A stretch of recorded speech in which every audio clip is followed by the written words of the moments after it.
have to really dig down to find some information on these obscure bands, but I did come across a website, nice looking website, green color, nicely arranged, but I'm not sure how genuine the information is, but I'll give you what I know about this group because they're considered kind of mysterious, but it's a very obscure band. You really have to be into top 40, a record collector, to be familiar with this band.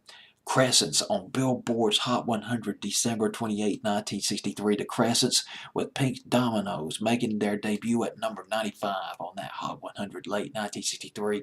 It's a great surf record, great rock and roll record.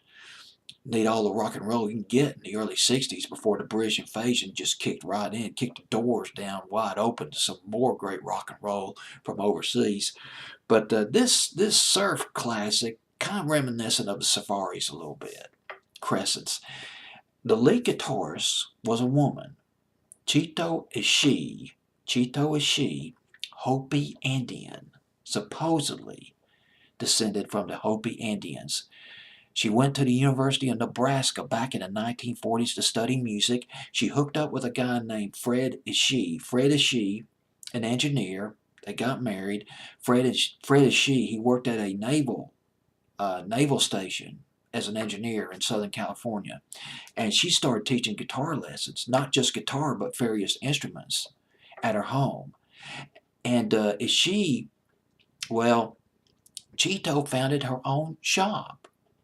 It was called Chito's Guitar and Drums, and she started giving out guitar lessons, particularly flamenco style guitar. She founded the group, Chito and the Crescents, along with four other guys.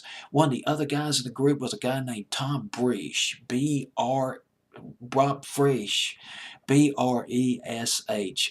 I guess it rhymes with fresh. Bresh, I believe that's how you pronounce his name, Tom Bresh. Tom Bresh, he was 15, 16 years old at the time, teenager. He was taking lessons. Is either at a guitar shop or a record store. He was taking lessons. If I got this information correctly, he was taking lessons from a guy named Bill Uecker. Bill Uecker wrote Pink Dominoes, first of three singles by the Crescents, but didn't do much of anything. It's a Lost 45. And I don't have its peak position, but it was at number 95 on Billboard's Hot 100 in late 1963. But it's a jam. Rock and roll classic in its own right. The Crescents with Pink Dominoes.